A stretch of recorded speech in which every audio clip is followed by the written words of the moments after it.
deyin çərxisına. Ay belə dünya dağıla. Adam var pılı olmayan insana bir təhər baxır. Adam var pılı olmayan insana bir təhər baxır.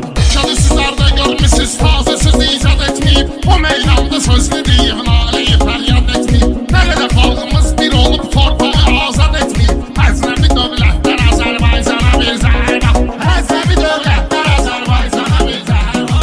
Meyxana bir ocaq dursa odun közün çıxardaram. Bəzin də xoşuma gəlməsə başqa bəzin çıxardaram. Tutaram həmən bir şərəfin basıb gözün çıxardaram. Qələt eləyir kim ki gəlib Çabrana bir təhər baxır. Qələt eləyir kim ki gəlib Çabrana bir təhər baxır. Sizə olub ömür boyu bu cürlə xaricləmisiniz. Meyxananın şotla gəlib 5-10 manat işləmisiniz. Ayaqdandır meyxanada 50 dəfə gişləmisiniz. Rasim əmi əsəbləşib Ruslana bir təhər baxır. Rasim əmi əsəbləşib Ruslana bir təhər baxır. Baban qoyub arxada 70'i deyəsən eşqə düşüb. Ağzında qalmayıb dobil dişi deyəsən eşqə düşüb. O gün məhəllədə görmüşəm kişi deyəsən eşqə düşüb. Arada nənəm paltarlasan eyvana bir təhər baxır.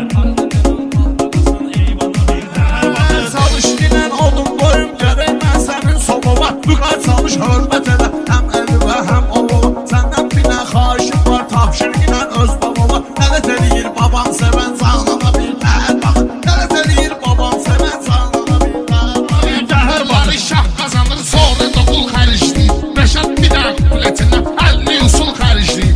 O restoran, bu restoran var, kişi pul xəricləyir. Arvad uşağına qeynata, qeynana bir zəhər bax.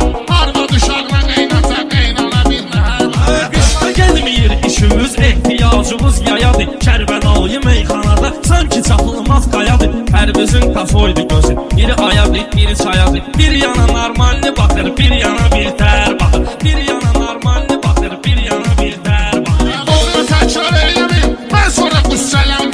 Mən gərəkli sirkəliyim, səhnədə sirkələm.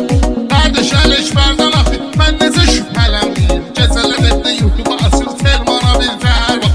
Gecələr evdə YouTube açır, Telmana bir zəhər. Bizim Rəşad həccə gedib o hissəni yaşatmayıb. Yəni mənə söz attırsa ürəyini heç boşatmayıb. Gedib həccə durub baxır şeytana heç daş atmayıb. Deyəsən özünə oxşadım bu şeytana bir təhər bax. Deyəsən özünə oxşadım bu şeytana bir təhər bax. Mən özümü istədirəm, o elə deyir, bu belə deyir. Haqqa itaət edirəm, o elə deyir, bu belə deyir. Mən öz yolumla gedirəm, o elə deyir,